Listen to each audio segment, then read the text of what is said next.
So this is chapter number 9, the most confidential knowledge. Krishna is giving the most confidential knowledge. Krishna says, I am giving you this most confidential knowledge because you are my dear friend and you have no envy towards me. You are my devotee and we are all taking benefit of that. Okay, Krishna's personal instructions. Let us see this. शुभाशुभफलैरेवं मोक्ष्यसे कर्मबन्धनैः संन्यासयोगयुक्तात्मा विमुक्तो मामुपैस्यसि. Translation: in this way you will be freed from bondage to work and its auspicious and inauspicious results. With your mind fixed on me, in this principle of renunciation, you will be liberated and come to me. Okay. So, any devotees would like to read the verse first? Anybody want to read the verse? Please read the verse. Hare Krishna Prabhuji, can I read? Yes, please go ahead. Bhagavad Gita 9.28. Shubha Shubham Phalerevam Kshase Karma Bandhaneha Sannyasa Yoga Yuktatma Vimukto Mam Upeshasi. Translation by His Grace A.C. Bhaktivedanta Swami Prabhupada teacher.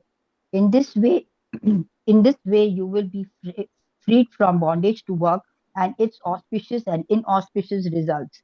With your mind fixed on me in this principle of renunciation, you will be liberated and come to me. Thank you, Prabhuji. Hare Krishna. Right? Hare Krishna. Krishna's name is Hari. Hari means he takes away everything, isn't it? He takes away all our sinful reactions, right? So Krishna is very intelligent. He is Buddhir Buddhimatam Asmi, isn't it? He's very intelligent, isn't it? So what did he do? What did Krishna do? Krishna went to Bali Maharaj. And what did he ask? He said, I'm such a short dwarf, right? I just need only 3 feet. Correct? He says, okay, give me 3 feet, that's all. That's nothing. I'm such a short dwarf. See, my leg is so small, only this much. Right? And then later he expanded himself and took everything away. Right? Here Krishna first started, he said, give me a leaf, give me a flower, give me a fruit or water. First he started with that. Then we said, okay, we want to give you a fruit, flower. Then next he said, whatever you do, whatever you eat, whatever you offer, everything you give it to me. Right? So he's ready to take away everything, okay, of ours. Right? So then why should we give to Krishna? Why should we give it to Krishna? The reason is explained here. Why should we give it to Krishna? What happened to Bali Maharaj when he gave it to Krishna? He gave everything away to Krishna. So what happens when you give this is, when you start giving to Krishna, this is what will happen. You will be freed from bondage to work and its inauspicious and auspicious results. Right? It is like the responsibility of this karma is very dangerous. Okay, this karma is very, very powerful thing. Okay, this karma is bhuta bhavot bhara karma. That means this karma is the cause for all our bodies.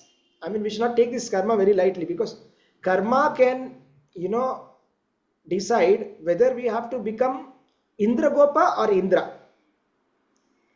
Have you heard about this insect called Indragopa? Anybody? There is an insect called Indragopa. It's a very small insect and it hardly lives for a couple of hours. That's all. Its lifespan is a couple of hours. And we have Indra. Indra is the king of all the heavenly planets. Now, what decides whether one has to become Indra or Indragopa is this karma. Karma is going to decide whether we are going to be Indragopa or Indra, isn't it? Now, this karma is a very complex thing. Krishna says, Gahano karmana gatihi. Gahano karmana gatihi means it's not very easy to understand about karma. Okay, it's not that we'll take a master class on karma and then everybody will understand what is karma. It is not at all that easy. It's very, very difficult to understand what is karma. I mean, the intricacies of karma are very difficult to follow. So, if we try to clear it ourselves, it is humanly impossible. If we try to do it ourselves, it's humanly impossible to clear this karma. If we try to do it ourselves. Hare Krishna. Yes. Any question? So humanly impossible. If we try to do it on our own, it's not going to be helping us. So what should we do then? What we should do is we should take the help of the Supreme Lord. So we take the help of the Supreme Lord. So Lord is going to help us to get rid of our karma. If we try to do it ourselves, it is impossible. You know, there's a very nice pastime I'll tell you. Okay, what happens is this was Pandavas have won the Kurukshetra, and Yudhishthir Maharaj has become the king. After Pandavas have won, Yudhishthir Maharaj became the king, but Kali Yuga has started. Now, because Kali Yuga has started, a lot of inauspicious things started to happen. And when some inauspicious things started to happen, something very strange happened. There was one person who came and he started to ask some strange questions, right? He started to say that, you know, there's something strange happening in our kingdom. You know, we are able to send the entire elephant through the needle. You know, there's a needle hole, right? There's a needle eye of the needle. You're able to send the whole elephant through it, but the tail is getting stuck, right? And you say, if we take one glass of water and split it into two glasses of water, if we take one jug of water and we split it into two jugs and we put it back into the same, we are not getting the same amount. So a lot of it is getting lost. Like that, he says. And then he says one more thing, that, you know, we are seeing that there are some people, you know, the whatever we have put now, what do you say, the borders for the agricultural lands, that only is eating away the entire thing. I mean, The fence. Yes, Prabhu?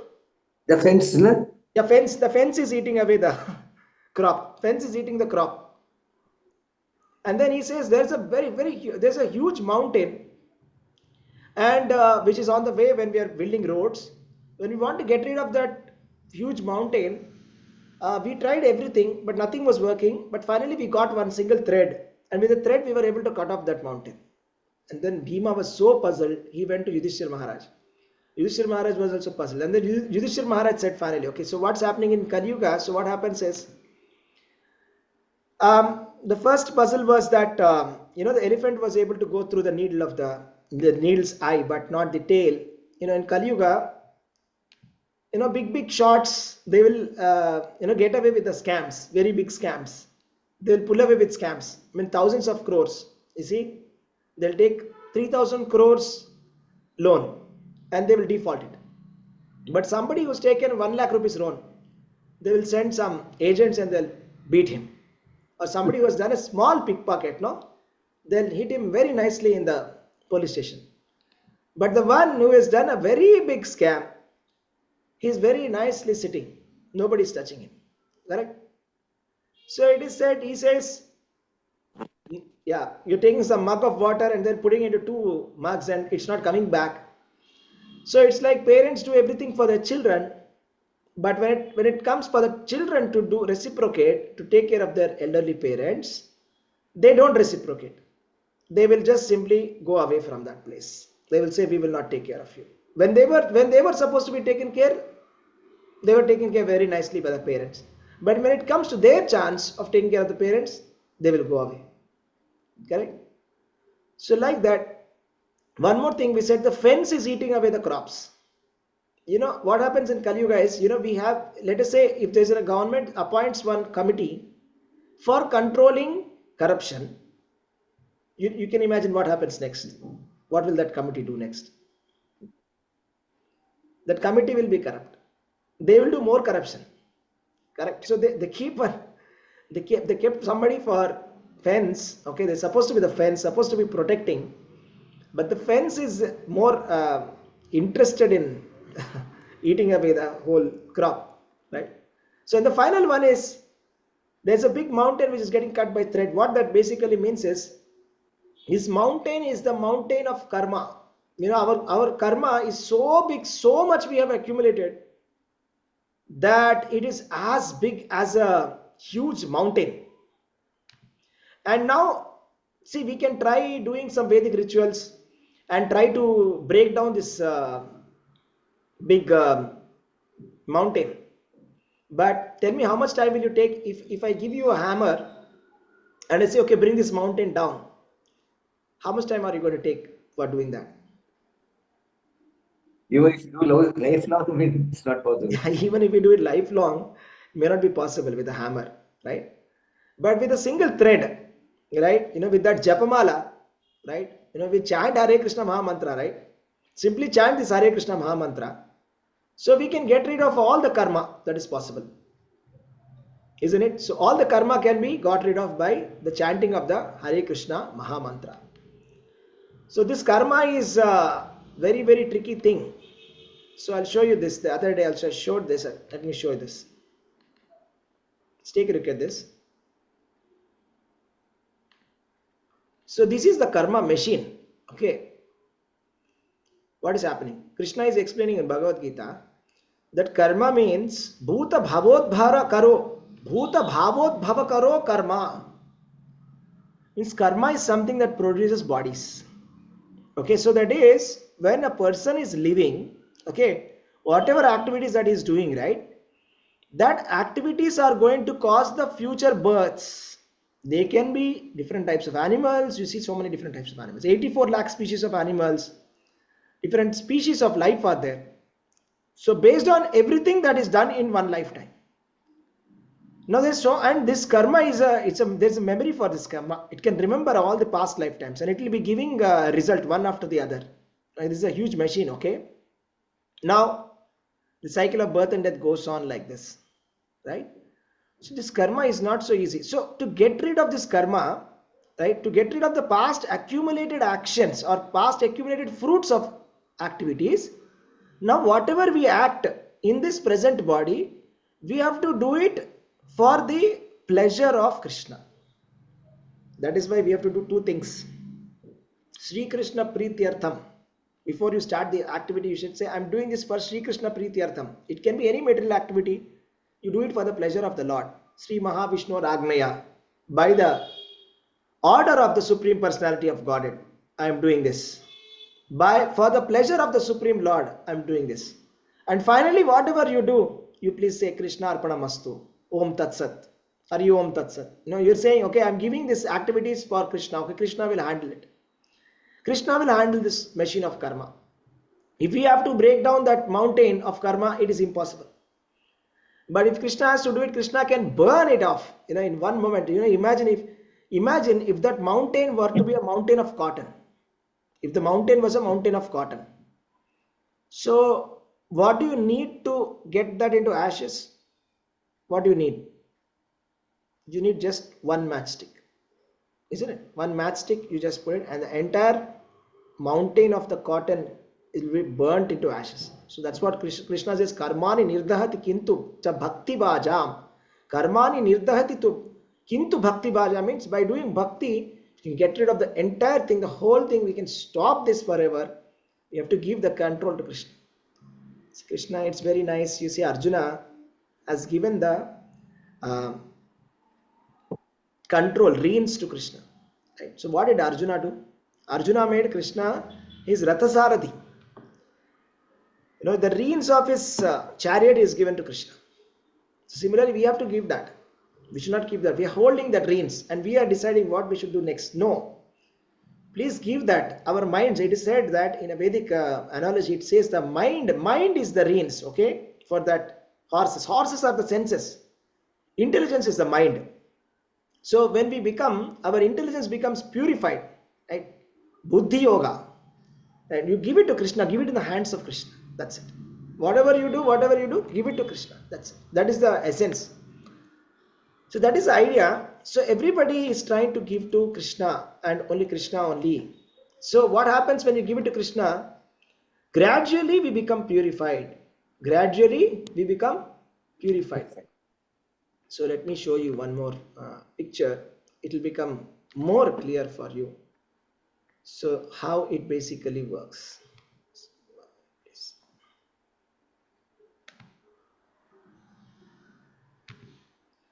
So this is about how everybody knowingly or unknowingly they are giving to Krishna.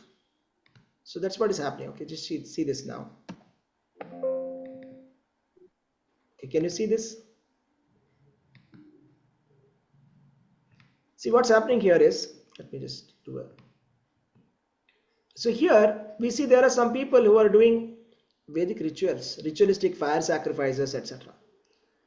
And this is called as Karma Mishrita Bhakti. Karma Mishrita Bhakti means they do all the ritualistic activities like fire sacrifices and giving the donations, etc., for the pleasure of the Lord.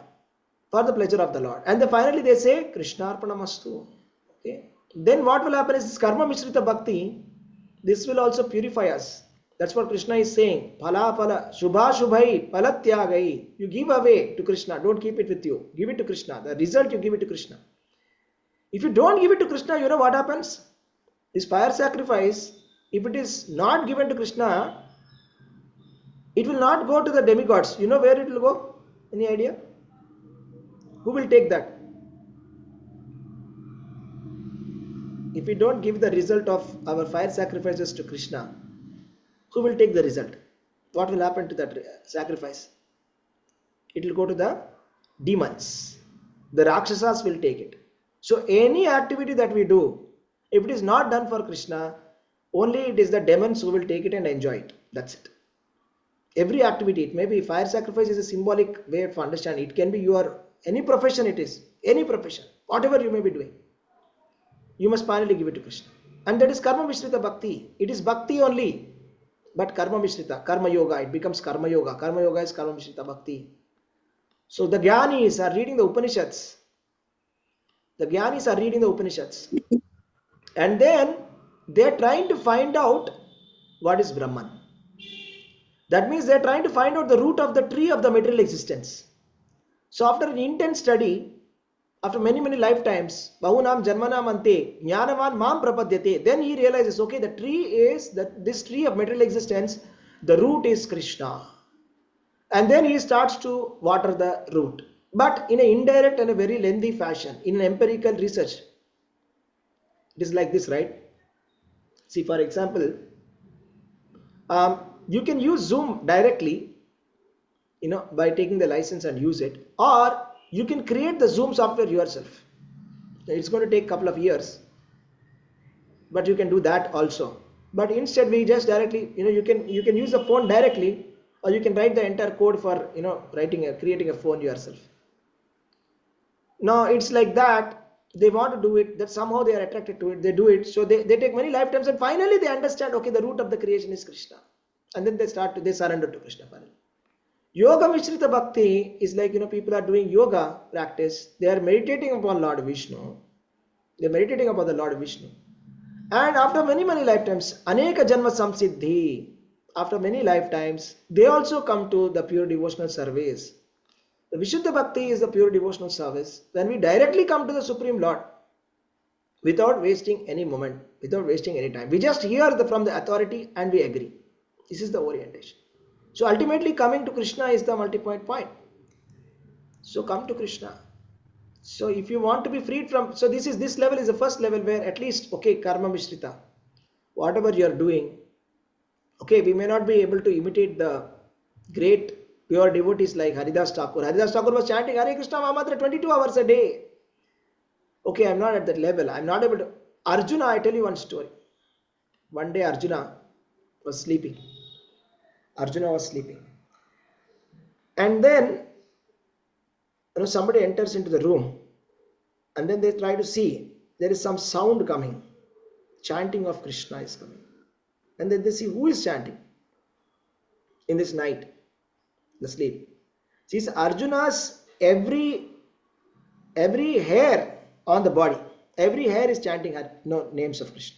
Every hair is chanting. Such a devotee, he's such a great devotee, Arjuna. He's able to 24/7 able to think of Krishna. He has given the complete reins of that's such an important war. Kurukshetra is like the final war of his. It's the main major maximum, the main most important one, isn't it?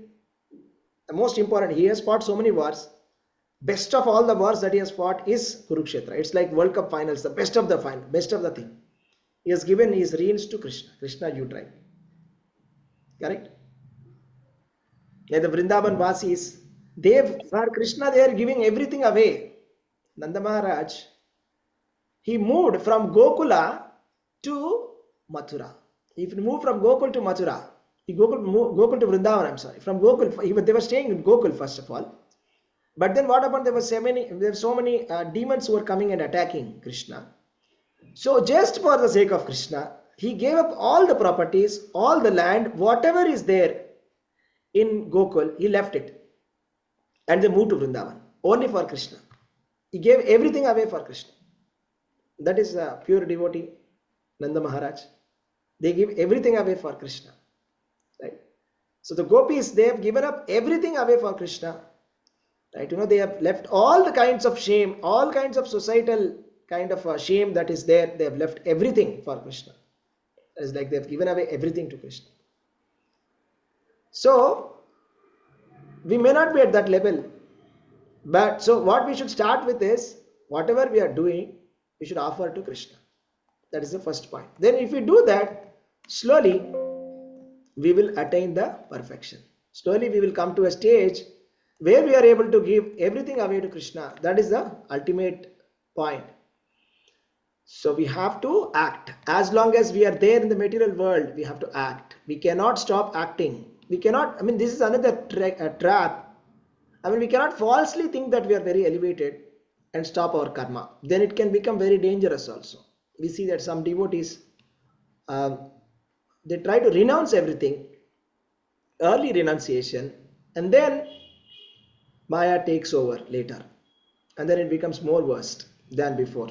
So instead of any kind of hypocrisy that, okay, I just say I gave up everything and then suddenly Maya takes over and then we are more materialistic than before. Instead of that, Prabhupada says it is better to be a sweeper on the street than a hypocrite. Instead of becoming a fake renunciate and doing anything like that, it's better to be a sweeper on the street. Is better. If a sweeper is remembering Krishna every day, morning, evening, right? Like that. So let's go to the next one.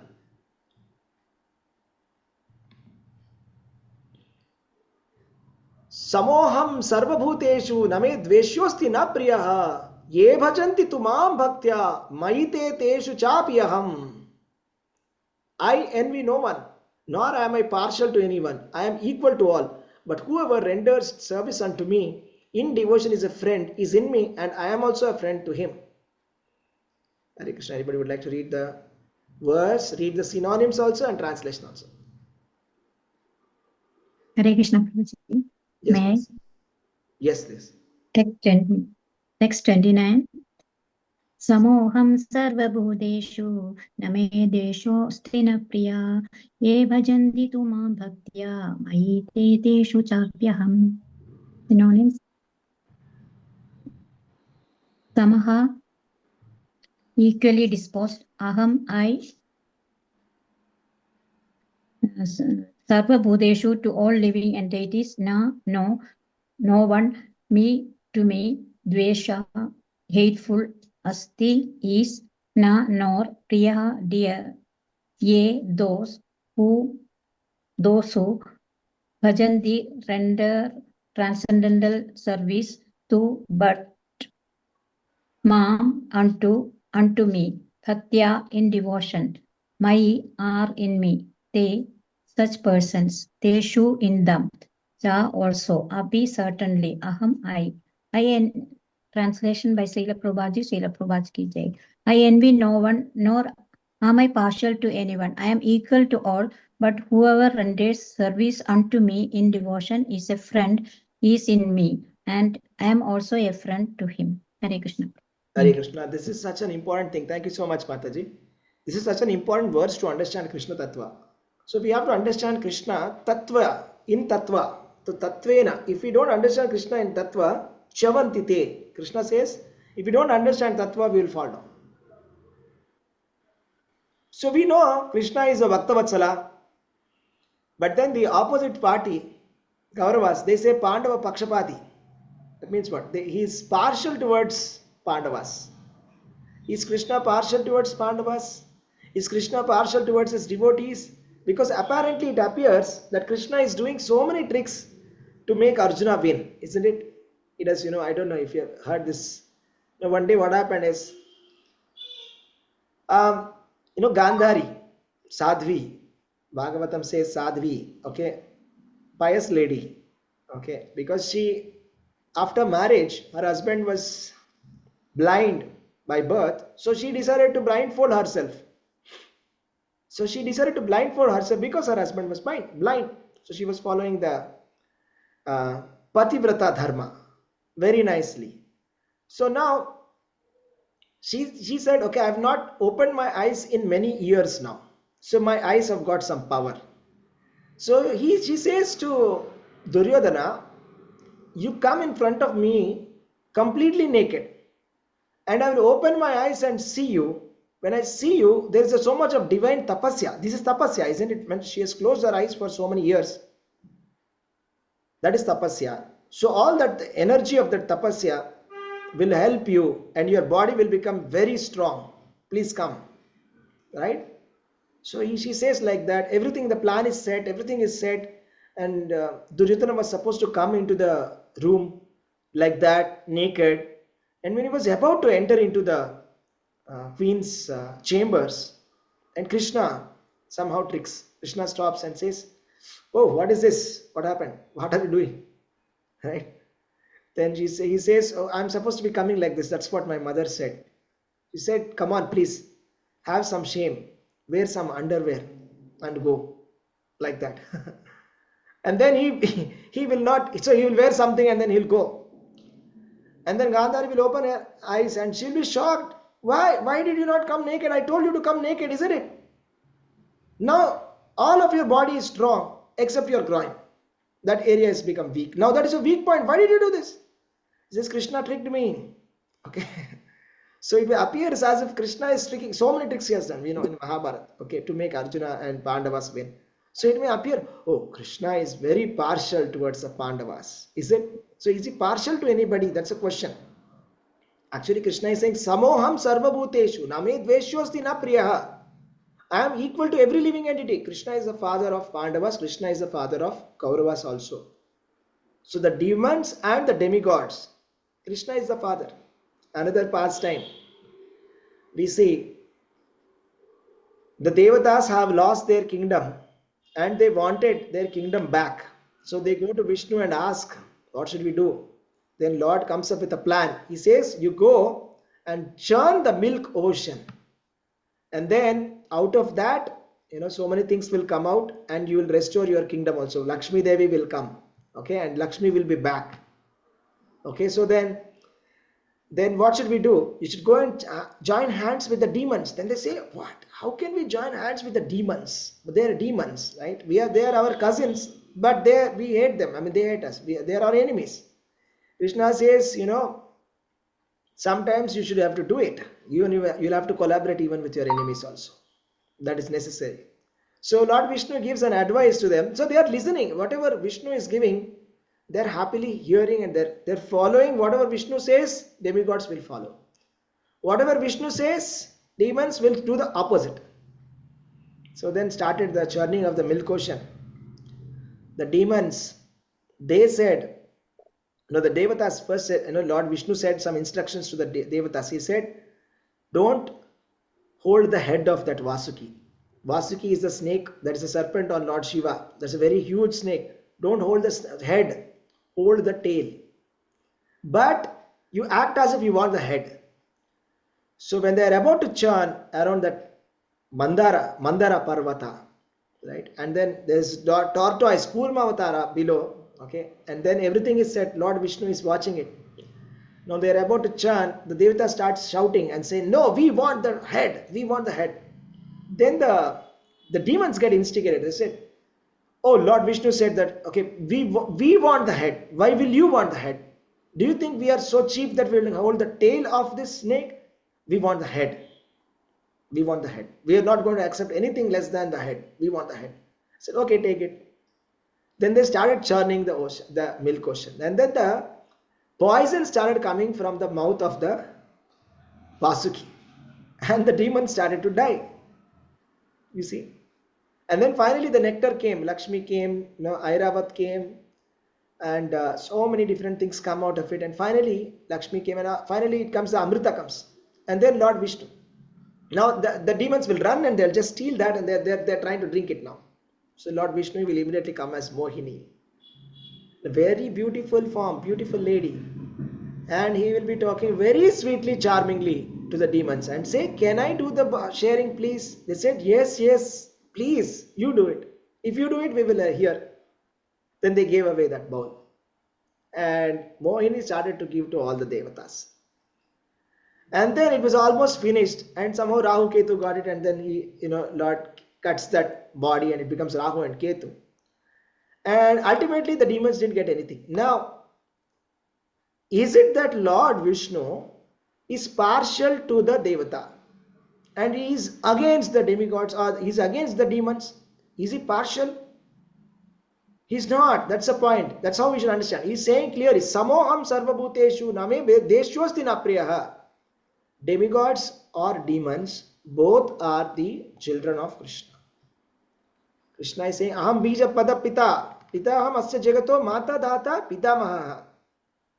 So even demons are, the children of Krishna. When Duryodhana died, Krishna, when he saw Duryodhana, he felt bad. He was not very impressed. He was not very happy that Duryodhana died. Okay. So it is like that. Krishna, he is not partial to anybody. But the thing is, he is perfectly equal to all. That equality manifests into partiality. How? If anybody becomes or renders service to the Lord, Lord will reciprocate. Simple.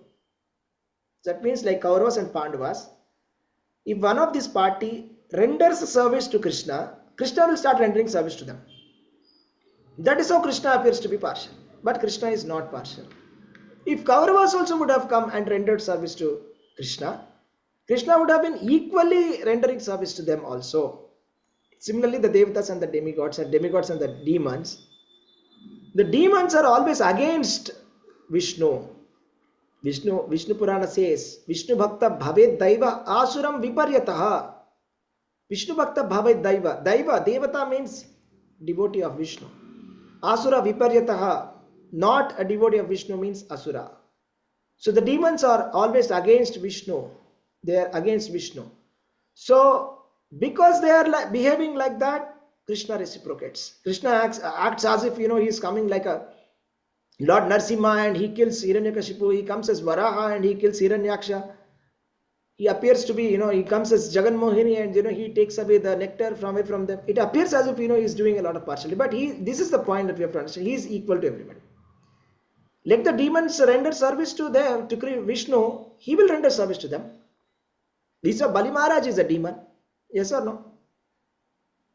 And Prahlad Maharaj is born in the family of demon.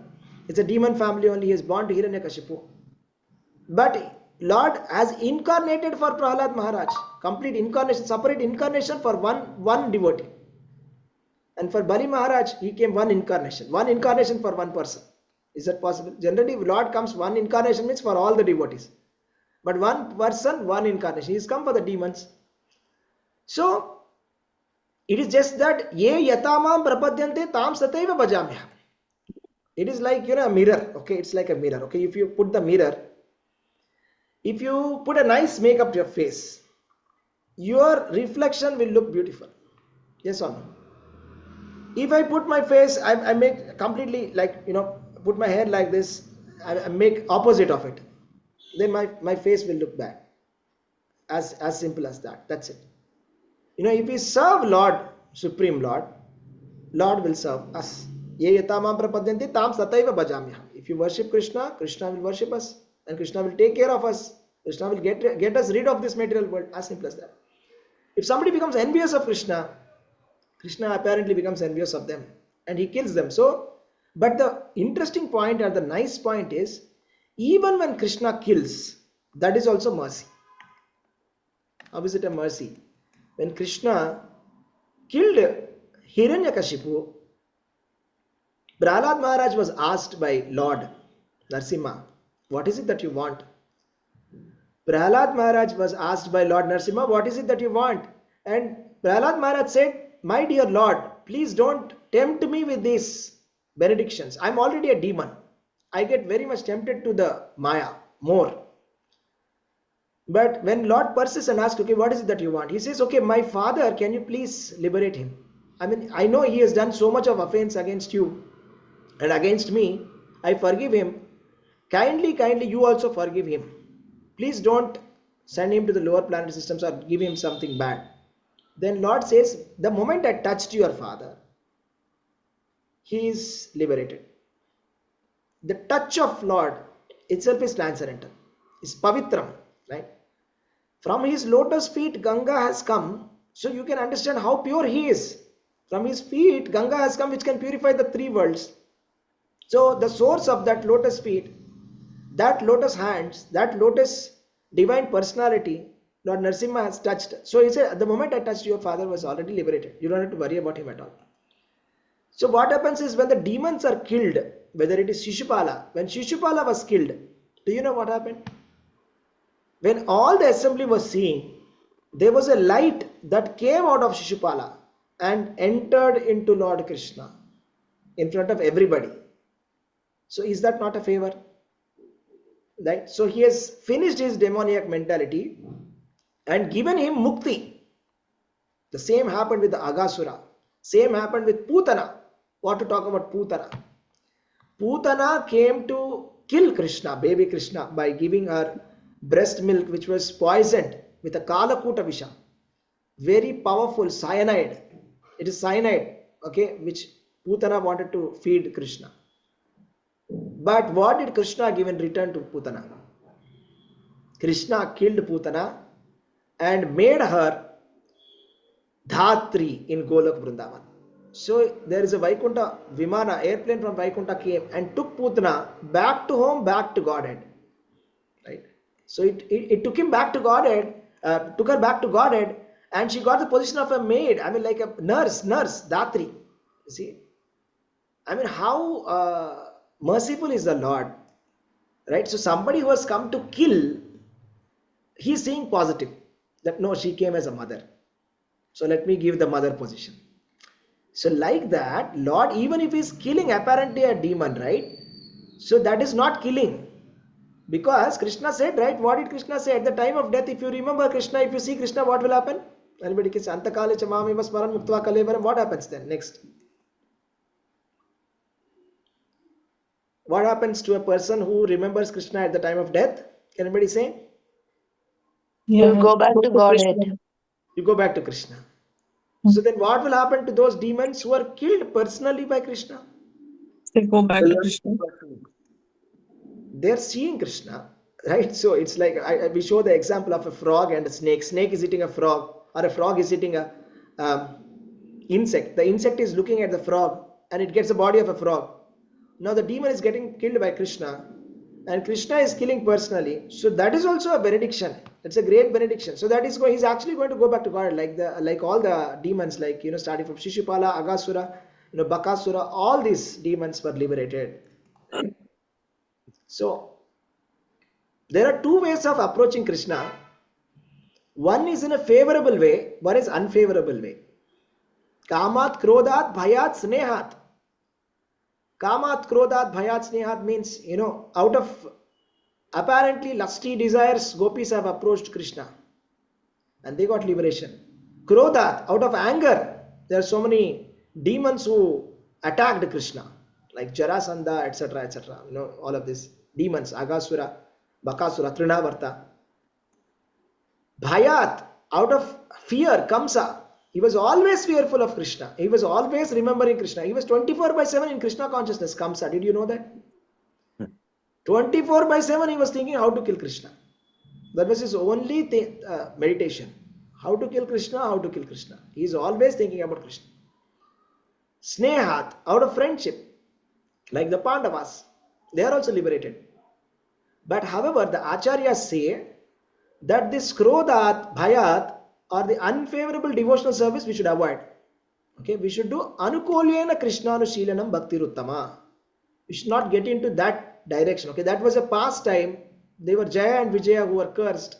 Lord is doing a pastime that they are doing it, but nobody should try to imitate Ravana or Hiranyaksha or Kamsa or Hiranyakashipu.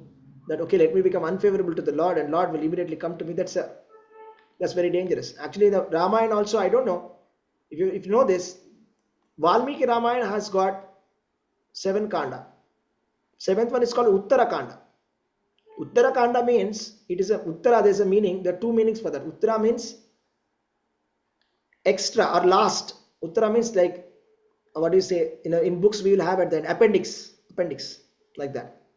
Or another meaning, Uttara means it's an answer. It's an answer for all the kandas.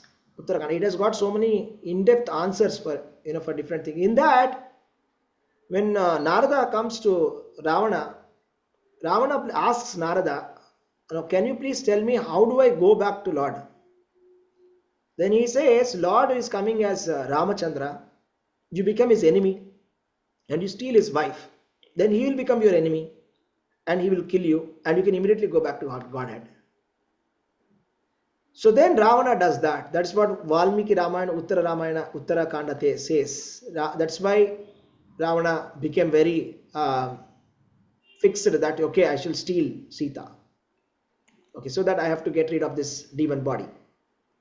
But that is pratikula.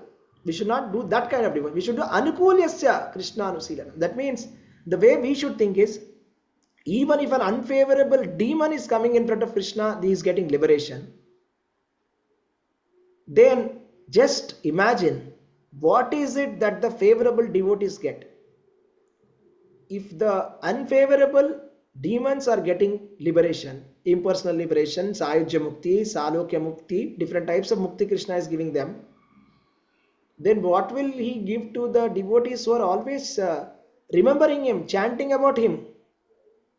Right? What will Lord give him? That is how we should think. That is what Srimad Bhagavatam says. Right? So this is why very important. Lord's reciprocation is not to be considered under the law of karma. It's not a karmic reaction. It is transcendental. It is transcendental situation. That's why we call it Sukruti. Whatever devotional service that we do, it's not a karma. It is Sukruti. And this chanting of the Hare Krishna Mahamantra is not a karma kanda. Don't think that this is one of the fire sacrifices. Some people think, okay, let me do some vrata, okay, let me do some fire sacrifice, or let me do some Vedic rituals like giving some dana, etc., tapasya.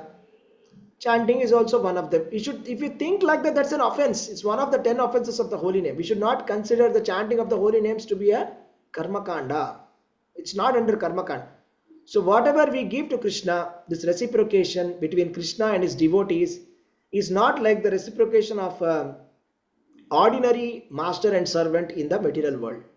Master will give income, servant will give service. This is material. But the reciprocation of the Lord is spiritual. Just like the reciprocation of a mother and a child, it is not material, isn't it? For an analogy. Like that, Krishna's reciprocation with the devotees is not material. It's not like, you give me something, I'll give you something. Okay, let me give you one coconut. You give me something back in return. That is not the process. Now, let's go to the next one. This is very important. Api chet suduracharo bhajate mam ananya bhag sadhureva sa mantavyah samyak vyavastito hi saha. Even if one commits the most abominable action, if he is engaged in devotional service, he is considered saintly because he is properly situated in his determination. This is a very important verse to realize, understand, devotees. Let's go through this once more. Api, even, chet, if. Suduracharo, one committing the most abominable action. Bhajate mam ananya bhak, engaged in devotional service unto me without deviation. Sadhu, saint, eva, certainly, saha, he. Mantavyaha is to be considered samyak, completely, vyavastitaha, situated in determination. He, certainly, saha, he. Even if one commits the most abominable action, if he is engaged in devotional service, he is considered to be saintly because he is properly situated in his determination. So, suduracharo is one important point is if there is a devotee, even if he is apparently doing some very fallen activity also, we should consider that person as a sadhu only. That is the point. Here you see, Suduracharo, it's not just Durachara is bad action. Suduracharo is very worst action also. Abominable action also if a devotee does, who is Samyak Vyavastito hi saha. We should still think that he is sadhu. We should think, oh, Krishna devotee is doing some mistake, okay, fine. He is still a sadhu. We should not become envious for that person and think negatively about that person. Okay. So sometimes it is given, sometimes it is conditioned states, sometimes devotional service and conditional service in relation to the body parallel with another. But again, after some time, these activities will become oppressed to one another. As far as possible, actually devotee is cautious so that he does not do anything that could disrupt his wholesome condition. However, sometimes it may be seen that a Krishna conscious person commits some act which may be taken as the most abominable activity socially or politically, but such a temporary fall down does not disqualify him. In Srimad Bhagavatam it is stated that if a person falls down but is wholeheartedly engaged in the transcendental service of the Supreme Lord, the Lord being situated in his heart purifies him and excuses for that abomination.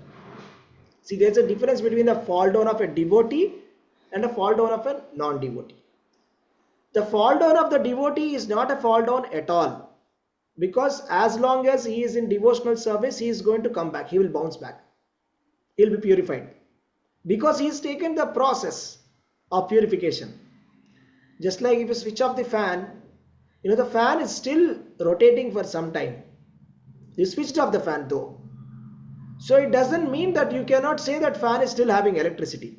So similarly, because of some past samskaras, a devotee who was taken to pure devotional service may commit a offensive or a very abominable activity, but still we should not have in our heart that anything negative about that person.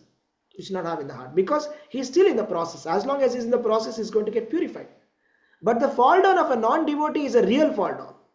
It's not that he'll come back. There are so many stories like that. You see, now we see that there was one Indradyumna Maharaj, okay, and then Agastya Muni had come to see him. Indradyumna Maharaj did not stand up, and he was showing his feet to Agastya Muni.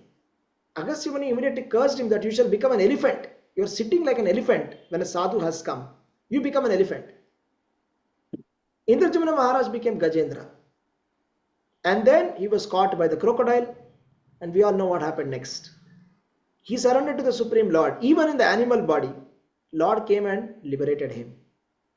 So, okay, one lifetime lost, but no problem.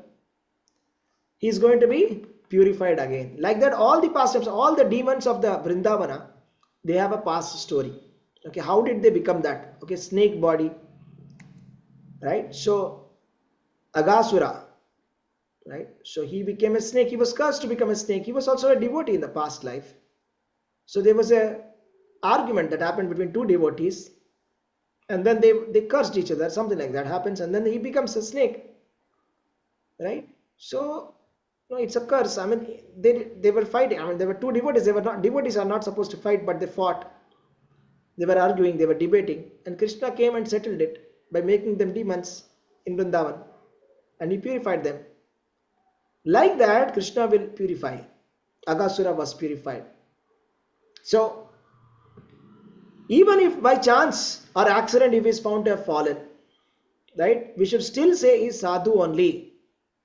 Right? It's a war. Here Prabhupada is writing, they are a warning to the non-devotees, because of an accidental fall down of a devotee should not be derided, even if he accidentally fall down. So we see in the society of Krishna consciousness also, some devotees would have taken sannyas, right? And somehow they took sannyas when they were very young, during the time of Prabhupada. They did not even know what is sannyas. They took sannyas. And later when Srila Prabhupada left, they became grihasthas. Actually, it is considered to be very abominable. A sannyasi, if he falls down to become a grihastha, it is called vantasi. That means, vomit drinker. First of all, you vomited. You said, I don't want it. And then you're drinking it back. So that is the position of a person who becomes a grihastha from sannyasi. But that happened. But we should not take that and continuously pinpoint the devotee and say, see, he has fallen down, he has fallen down. This is very bad. This is a non-devotional mindset. Okay, we should not even do that. Okay, he's a Prabhupada disciple. He was sannyasi before, now he became grihastha. He is still a devotee. He is still chanting his 16 rounds. Prabhupada accepted. Prabhupada also said, Prabhupada also, some disciples who were sannyasis, first of all, he warned them when they were about to take sannyasa. He said, sannyasa is not for Kali Yuga. You are Westerners, you cannot manage this sannyasa. But still, they were very enthusiastic. They said, we want Srila Prabhupada, we want sannyasa. Okay, he gave.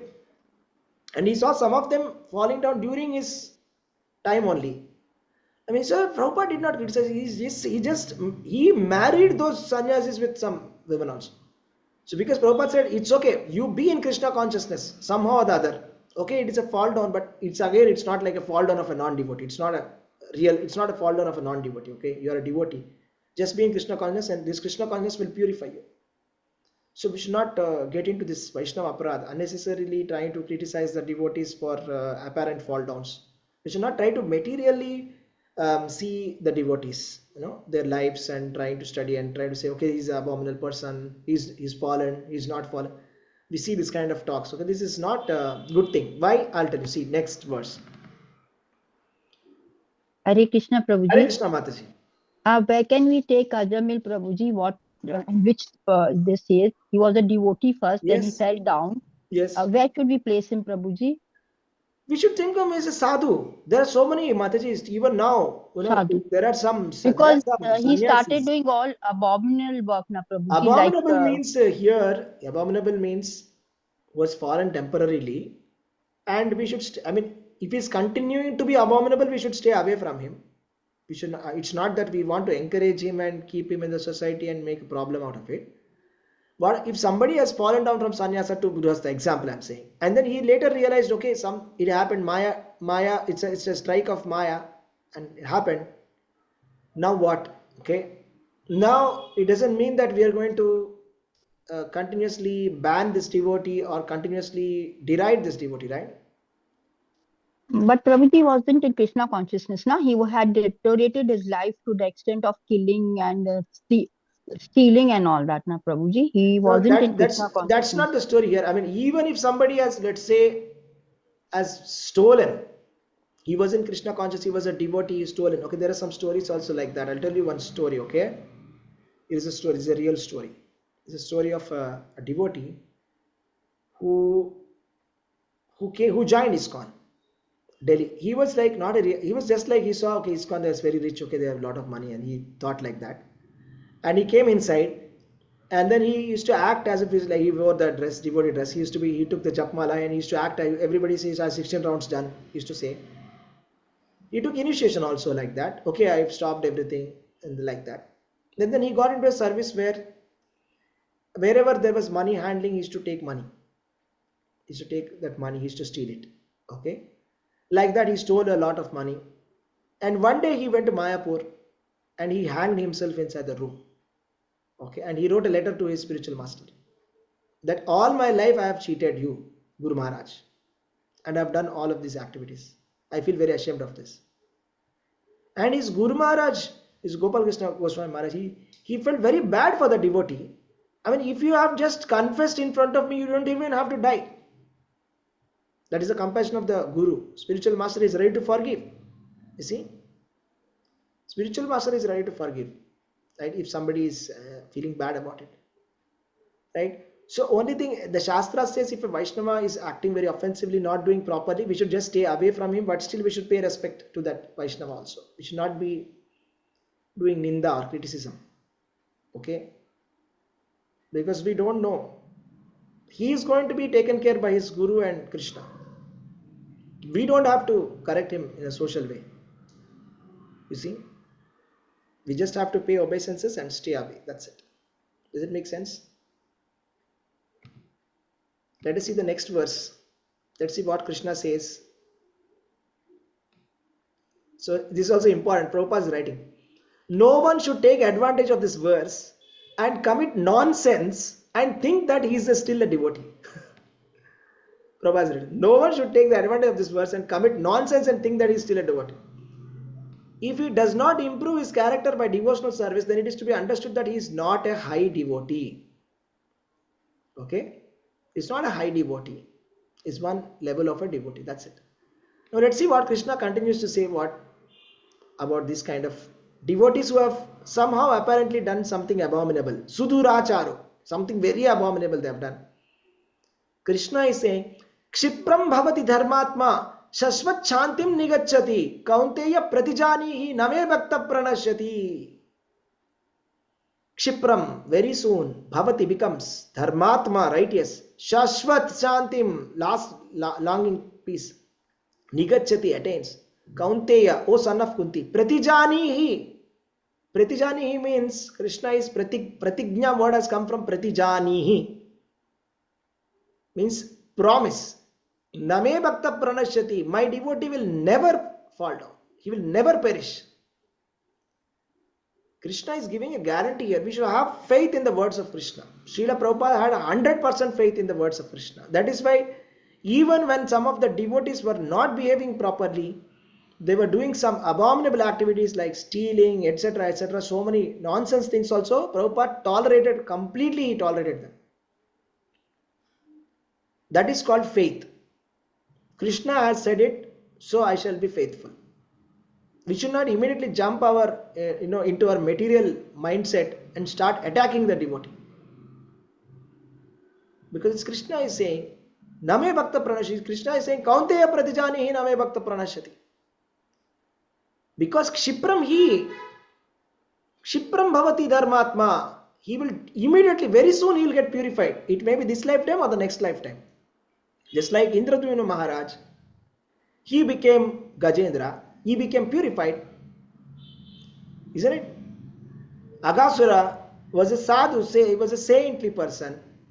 He had an argument with another saint, and then he was cursed to become a snake. And Aghasura got purified after the snake body. Krishna will take care. Krishna will take care. In one birth or two births or whatever, immediately he will get purification. And just one more pastime, right? So we had the pastime of Chitraketu Maharaj. I'll tell you, this is a very interesting pastime. So Chitraketu Maharaj, okay, he was a very pure devotee of the Lord, Sankarshana. He was a devotee of Sankarshana. And one day what happened was, he was going through the assembly and he was flying in his airplane, and then he was going through one assembly where Lord Shiva and Parvati were sitting in the presiding that. And there were so many saintly people in that assembly. And Lord Shiva was speaking about some saintly discourse. And Chitraketu Maharaj saw that Parvati Devi was sitting on the thighs of Lord Shiva. And Chitraketu Maharaj could not control his laugh, and he laughed. He laughed because he felt like, okay, you are giving a lecture to sadhus and you are having your wife on your thighs. So he could not control his laughter, he laughed. Then Parvati Devi, Lord Shiva saw that. He did not feel offended. He did not feel offended because Chitraketu Maharaj was also worshipping Sankarshana, and Lord Shiva also always meditates upon Sankarshana. So he's like a god brother.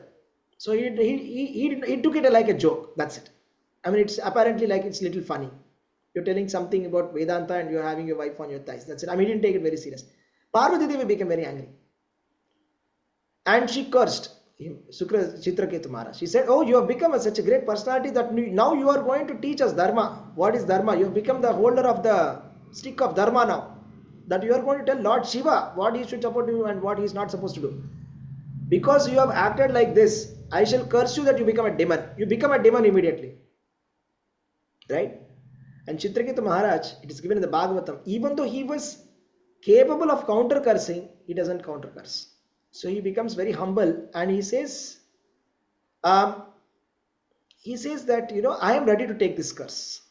And he says all the benedictions and the curses which are given by the demigods, they are all based on our karma. And what is very important is, I am always thinking about the Supreme Personality of Godhead. So for me, the benediction that you give me or the curse that you give me is the same. I take this as a benediction only. I don't take it in an offensive way. And he just left like that. And Lord Shiva said, did you see, Parvati, how great these devotees are? Narayana paras sarve na kaschit bibhyati. Swarga or Naraka is the same. For the devotees of Lord Narayana, they are not scared even about heaven or hell. In any condition, they are ready to do devotional service. Do you know what happened to Chitraketu Maharaj after that? Anybody has any idea what happens to this next? Which demon was he? Vrittasura, Prabhuji. Vrittasura. Vrittasura. I'll tell you the pastime of Vrittasura. Now has come the Vrittasura. He came from the fire sacrifice. Vrittasura was a very huge demon with copper eyes, with red eyes and coppery hair, very dangerous looking. Now this demon is a devotee of the Lord. Okay, he's a devotee of the Lord. Okay, Vrittasura. And then he goes to fight Indra. He goes to fight with Indra, with all the army of the demons. And when they go to fight, Vrittasura was so bold, so powerful, so good. He was killing all the demigods' armies. So they were all running here and there. After some time, the Devatas started attacking these demons. Yeah, the Devatas started to attack the demons, and all the demons started to run away. And then Vrittasura speaks very loudly. He says, Are you all so shameless? You people are running away in a war.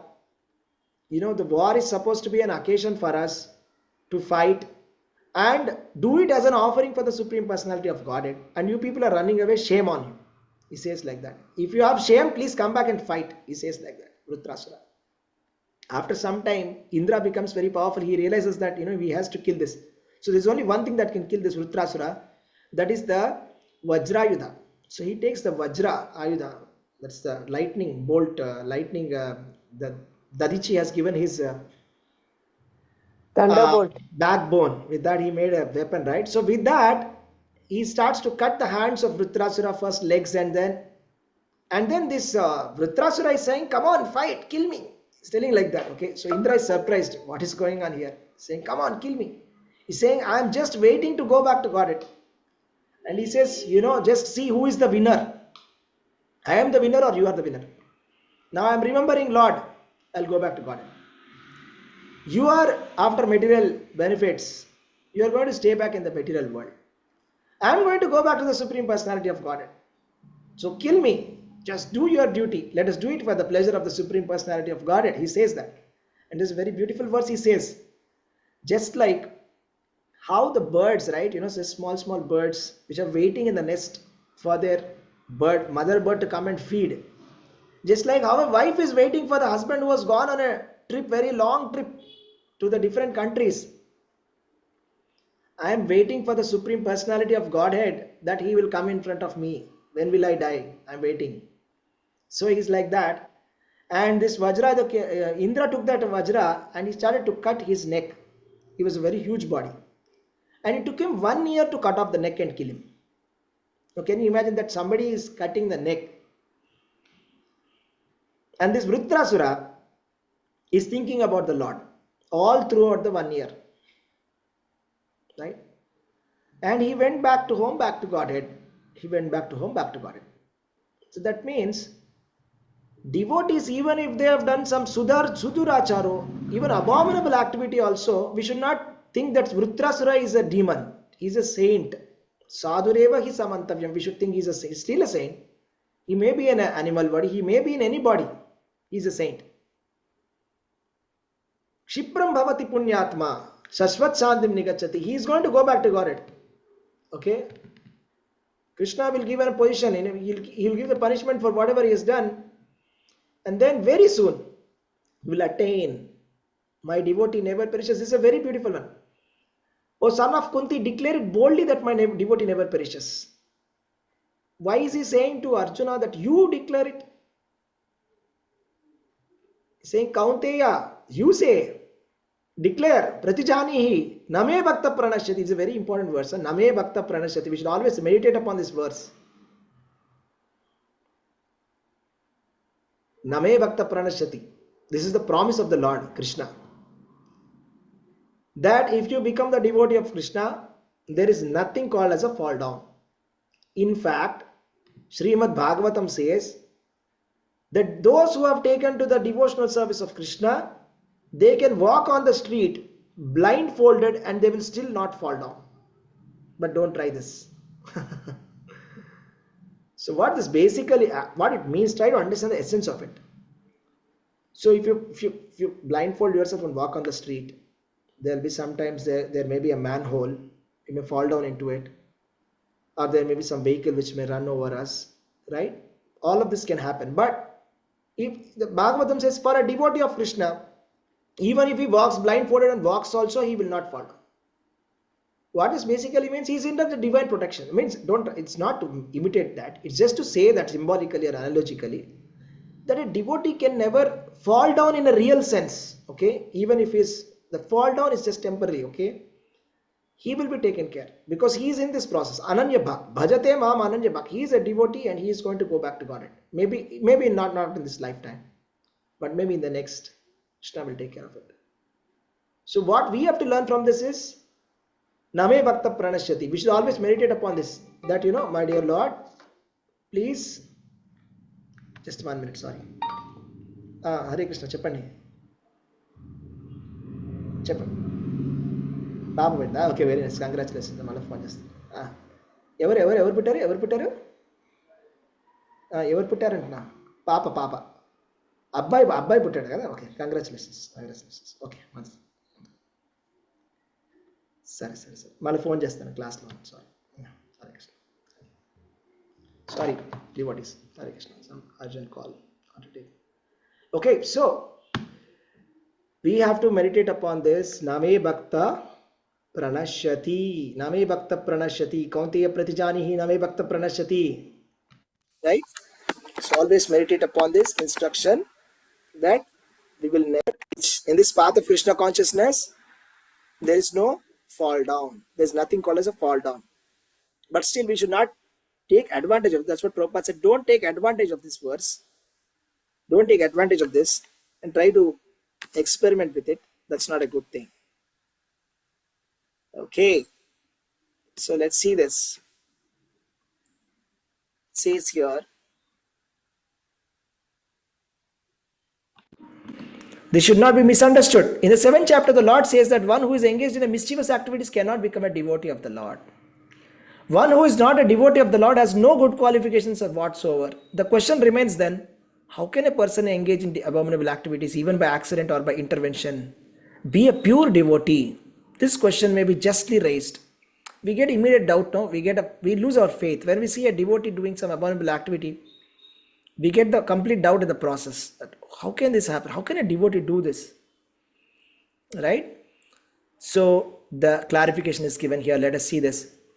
See, generally, the miscreants cannot come to devotional service of the Lord. And then those who do not come to the Lord, they do not have any good qualifications.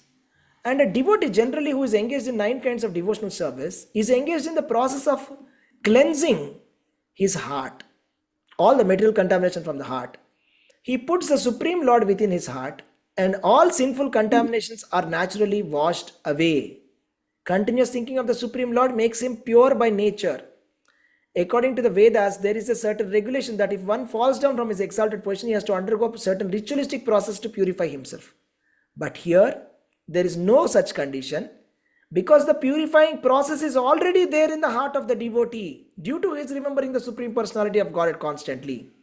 Therefore, the chanting of Hare Krishna, Krishna Krishna, Hare Hare, Hare Rama, Rama Rama, Hare Hare should be continued without stoppage.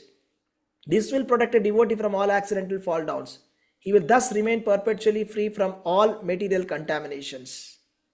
Maya is very strong, devotees. Maya is very strong. Once Prabhupada was paying obeisances to the Lord and he was making a prayer to the Lord. Then the disciples of Prabhupada asked him, Prabhupada, what do you pray? You are a pure devotee. He said, I pray that I do not fall down in Maya. The Prabhupada said, how is it possible, Prabhupada? How can you be falling down in Maya? Then Prabhupada said, you people do not have any idea about the strength of Maya. You are taking it very lightly. Maya is very strong. Never underestimate the power of Maya, which is the external energy of Krishna. Correct? Maya is very powerful. It's always there. One day, one devotee said, Prabhupada, Maya is there in our temple also. I've seen Maya. There's some people who are in Maya. I've seen Maya is there. Prabhupada laughed and said, Maya is there everywhere. It's not, we are in Maya. We are in it's like you are in a desert, in an ocean. You are saying there is desert here. We are in the world of Maya. Okay, since it's complete, because of Maya only, this material world appeared. There was a spiritual sky, there was a material sky that came, that is Maya. And out of which all the darkness, Ajnana, Avidya, everything, forgetfulness of Krishna has come. And we are here in this material world which is full of Maya. And you are saying that, okay, in our temple also Maya has come. So we are already living in that place. First of all, you be careful about Maya. Right? So, like that. So, it's easy to judge others, isn't it? But, that's like it says, it's so easy to judge others, but we should actually try to judge ourselves, isn't it? Because Maya is so strong. Maya is attacking everybody, isn't it? So the point is that devotee who is continuing these 9 kinds of devotional service, all these contaminations are going to be washed away. Actually, as per the Vedas, if somebody does any abominable act, okay, adharma or any sinful activity, there is a prayaschitta karma. Prayaschitta karma means counteract. For example, if somebody eats onion garlic by mistake, okay, it is said that in the Shastras, one has to fast for 15 days by following the Chandrayana Vrata. Means every day, means just like how the moon will gradually decrease, right? So one day you'll have full meals, next day you'll have a little less, next day you'll have a little less. By the time it comes to the no moon, you will not eat food. So like that, one has to do 15 days Vrata to counteract the sin of eating onion and garlic, for example. That's one, just a basic one I said. There's so many like that. But this kind of prayaschitta karma is not required for a devotee who falls down. Falls down means who first of all originally come to a pure Krishna consciousness, then falls down.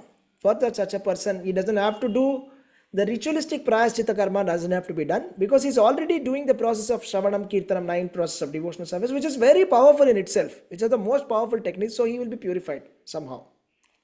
Right? So this is a very important verse.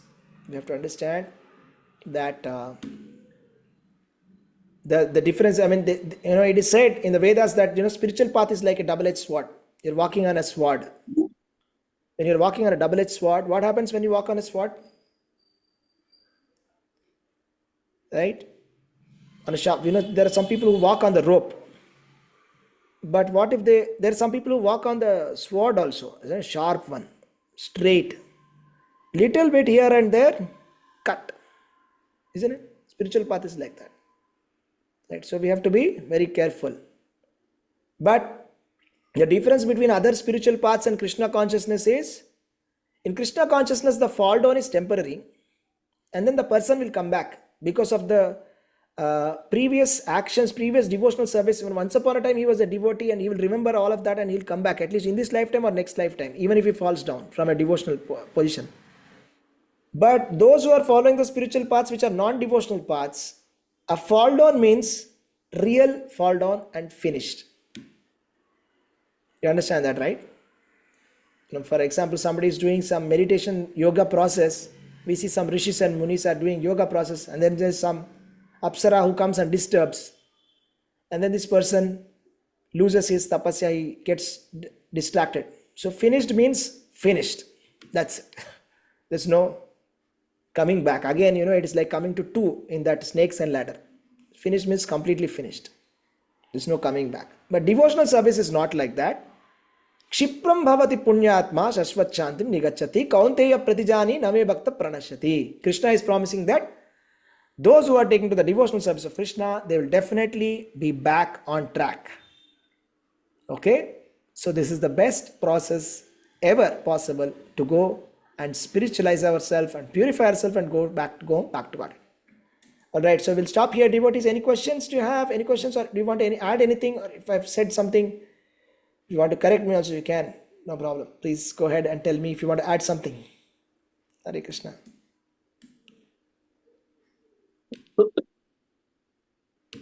Yes, devotees, anybody wants to say something? Any questions, any comments? All right. Thank you so much. Hare Krishna. Thank you for a wonderful class.